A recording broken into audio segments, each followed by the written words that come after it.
নমস্কাৰ, আপোনালোকক স্বাগতম জনাইছোঁ আমাৰ এটা অতি গুৰুত্বপূৰ্ণ ভিডিঅ'লৈ। শিক্ষা বিভাগৰ পৰা জাননী জাৰি কৰিছে B.Ed আৰু D.EL.ED ডিগ্ৰীক লৈ। বহুদিনৰ পৰাই B.Ed, D.EL.EDৰ ডিগ্ৰীক লৈ যথেষ্টখিনি বিতৰ্কৰ সূত্ৰপাত হৈছিলে আৰু যথেষ্টখিনি প্ৰশ্ন উত্থাপন হৈছিলে B.Ed, D.EL.EDৰ যি বৰ্ধিত মাৰ্ক, সেই মাৰ্কক লৈ। আৰু বিশেষকৈ ৱেষ্ট বেংগলৰ B.Ed আৰু ODL, D.EL.EDলৈ যথেষ্টখিনি বিতৰ্কৰ সূত্ৰপাত হৈছিলে।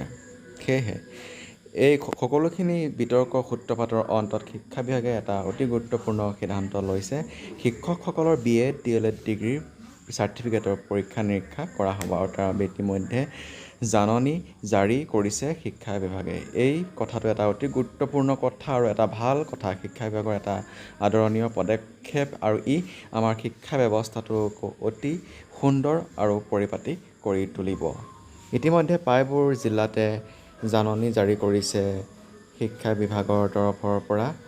শিক্ষকসকলৰ যি B.Ed, D.EL.EDৰ চাৰ্টিফিকেট, সেই চাৰ্টিফিকেটসমূহ পৰীক্ষা নিৰীক্ষাৰ বাবে আৰু সেয়া প্ৰধান শিক্ষকে শিক্ষা বিভাগৰ যি অফিচ, সেই অফিচত জমা দিব।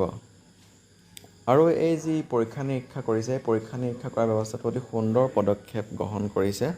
যিসকল শিক্ষকে নিয়ম নীতি সকলোখিনি মানি, ৰুল ৰেগুলেশ্যন সকলোখিনি মানি সম্পূৰ্ণ শুদ্ধ পথেৰে D.EL.ED বা B.Ed কৰিছে, তেওঁলোকৰ বিশেষ চিন্তাৰ কাৰণ নাই। সেয়া অসমৰ পৰাই হওক বা বহিৰ ৰাজ্যৰ পৰাই হওক।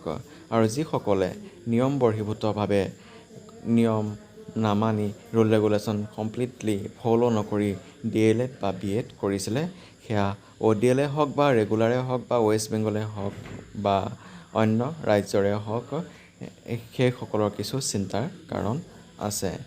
কিয়নো শিক্ষা বিভাগটো এটা অতি গুৰুত্বপূৰ্ণ বিভাগ। এই শিক্ষা বিভাগত সকলো ক্ষেত্ৰতে চাফ চিকুণ পৰিষ্কাৰ হোৱাটো অতি দৰকাৰী। সেয়েহে এই ক্ষেত্ৰতে কিছু চিন্তাৰ বিষয় আহি পৰিব পাৰে। তথাপিও সময়ত দেখা যাব কি হ'ব সকলোখিনি, আৰু এইটো এটা অতি সুন্দৰ পদক্ষেপ শিক্ষা বিভাগৰ বাবে। সেয়েহে আপোনালোকৰ বাবে ভিডিঅ'টো দিলোঁ।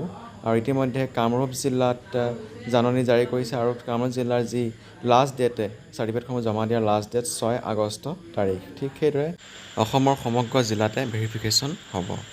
ঠিক এনেদৰে পৰীক্ষা নিৰীক্ষাসমূহ চলি থাকিব আৰু তেওঁলোকৰ ওপৰতে চৰকাৰে পদক্ষেপ গ্ৰহণ কৰিব। মুঠতে কথা হ'ল, যিসকল যোগ্য সেইসকলে চাকৰিটো পাব লাগে, কাৰণ কষ্টটো সকলোৱে কৰে। কিন্তু যদি এনেকুৱা এটা পৰিস্থিতিৰ সন্মুখীন হয়, ভুৱা D.EL.ED বা ভুৱা B.Ed হয়, তেতিয়া যিসমূহ কষ্ট কৰা কেণ্ডিডেট সেইসমূহ ভাগি পৰিব। তেওঁলোকে চাকৰি এটা নাপাব আৰু যিসমূহ ভুৱা প্ৰাৰ্থী সেইসকলেহে চাকৰি পাবলৈ সক্ষম হ'ব। এনেও যিসকল ভুৱা প্ৰাৰ্থী তেওঁলোকৰ মাৰ্ক যথেষ্টখিনি হয় বুলি যথেষ্টখিনি কমপ্লেইন আহি আছিলে, যথেষ্টখিনি অভিযোগ আহি আছিলে। সেয়েহে এইটো এটা চৰকাৰে অতি সুন্দৰ পদক্ষেপ গ্ৰহণ কৰিছে আৰু শলাগ ল'বলগীয়া।